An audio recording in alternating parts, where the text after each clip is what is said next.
Sveiki! Jānis no SIA Stellum. Esam būvinženieru birojs. Viens no mūsu pakalpojumiem ir ēku tehniska apsekošana. Pamatā apsekojam publiskās ēkas un daudzdzīvokļu ēkas, bet ir klienti, kas vēlas, lai apsekojam mājas pirms iegādes. Tāpēc esam izveidojuši šādu pakalpojumu arī kā konsultāciju pirms īpašuma iegādes no būvinženieru puses, izvērtējot ēkas tehnisko stāvokli un dodot klientam informāciju par ēkas tehnisko stāvokli. Pēdējā gada laikā esam apsekojuši tuvu pie 500 ēkām. Un kā notiek mūsu apsekošana? Mēs izsniedzam šādu formu. Mēs esam izveidojuši tādu unikālu formu, balstoties uz iepriekšējo pieredzi, uz visām ēkām, ko mēs esam apsekojuši, izstrādājuši tādu personalizētu formu par ēkas tehnisko stāvokli. Un šādu formu mēs aizpildam objektā uz vietas, ar roku sarakstam un jums izsniedzam, visu izstāstam objektā uz vietas.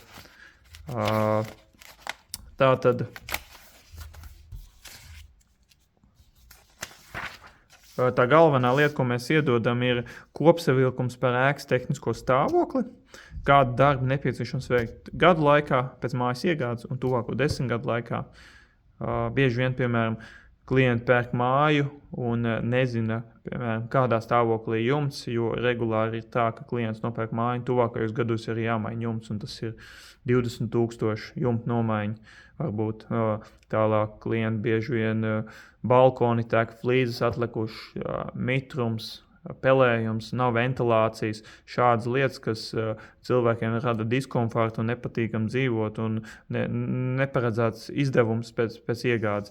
Un to mēs cenšamies kā konsultācijas veidā jums izstāstīt, ko mēs redzam, ko vispār var redzēt, jo ļoti daudz lietas ir iebūvētas sienās un viss nevar redzēt. Tā ir tā kā konsultatīvs materiāls, balstoties uz iepriekšējo pieredzi. Tātad šis tas kopsavilkums, ko mēs jums iedodam, tas pats svarīgākais. Bet ko mēs apskatām? Izvērtējam ēkas ugunsdrošību. Ir lietas, ko mēs varam izvērtēt, ko nevaram izvērtēt. Cenšamies izvērtēt ēkas konstrukcijas, vai viņas ir vai ir apmierinošas, vai labā vai augstā stāvoklī. Piemēram, man ir bijuši zemā stāvoklī ēkas, tur cilvēks vēlas iegādāties māju pirms iegādes un aizbrauc apskatīties, uzkāp bēniņos, un tur ēkai siltinājums ir ēveļskaidas, un es nezinu, tur kaut kā 30 kubi ar ēveļskaidām, un ļoti labi degošs materiāls, kas to māju pāris sekundēs var nodedzināt, tur pieskaroties pat vienam sērkociņam. Tā kā šādas lietas mēs cenšamies izvērtēt arī ugunsdrošību, vai dūmu sensors salikt ir, vai katlu telpā ir sensori. Un arī pasakām klientiem, kas ir jāizdara. Tur, piemēram, reiz gadā jāveic apkopes, reiz 10 gados elektrības pretestības mērījumi jāuzstājas ar elektrībai. Šādas lietas mēs arī kopsavilkumā esam sarakstījuši, tās primārās lietas, lai klients saņem pēc iegādes, kā rīkoties pārst, ko mēs varam maksimāli jums nodot informāciju. Apskatāmies patvaļīgo būvniecību, apskatāmies, vai ēkas inventarizācijas lieta atbilst esošai situācijai.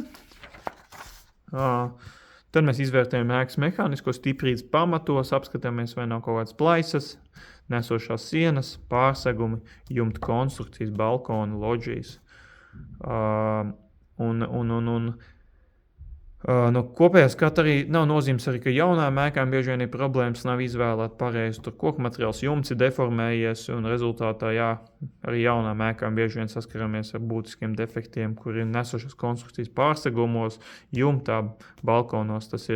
Šīs lietas parasti ir arī mājām pirms iegādes, arī jaunām ēkām bieži vien fiksējam defekts.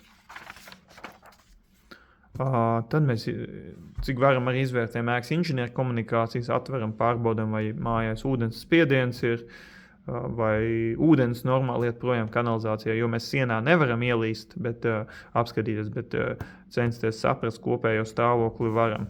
Tālāk apkurs sistēma, apskatāmies, vai nav kaut kāda būtisks defekts katlu telpā, varbūt kaut ko pamanam, uzrakstam piezīmes.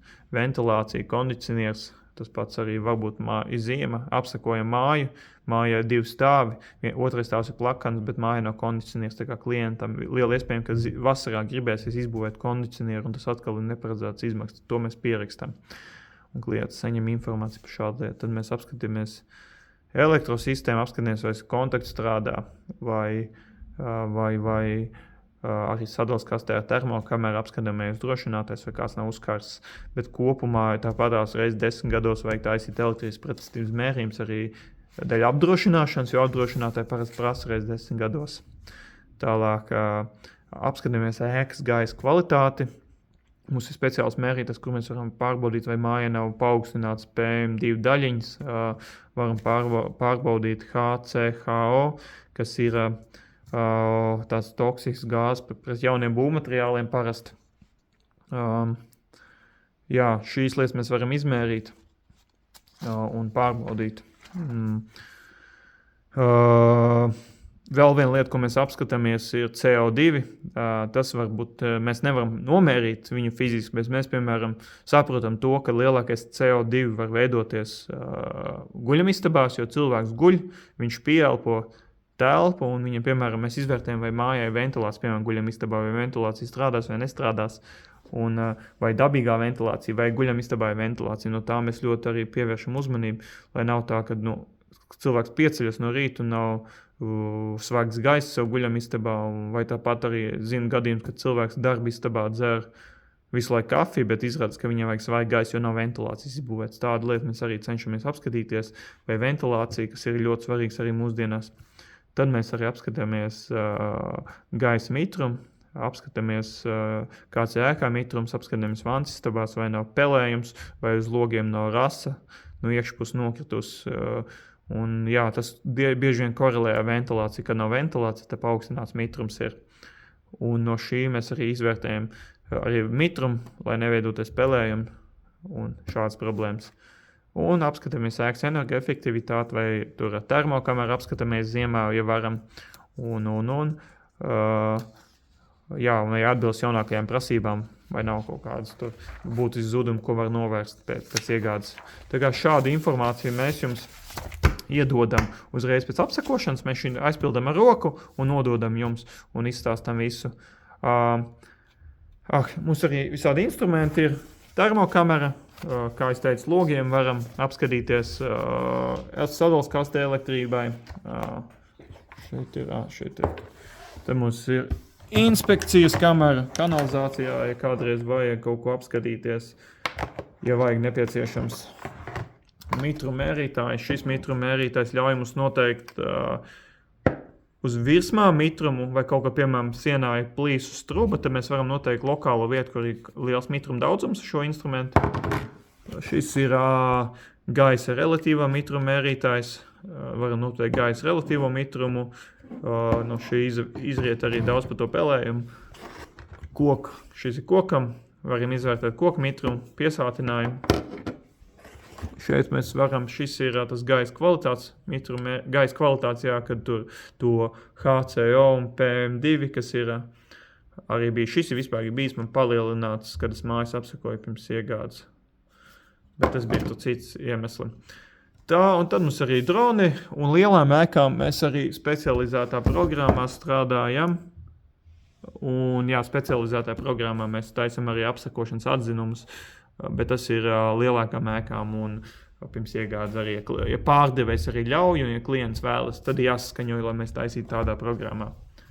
Tā kā tur kā vesela kartogramma, kur mēs parādām, kur mēs esam uzņēmuši bildes, un tā kā šādā.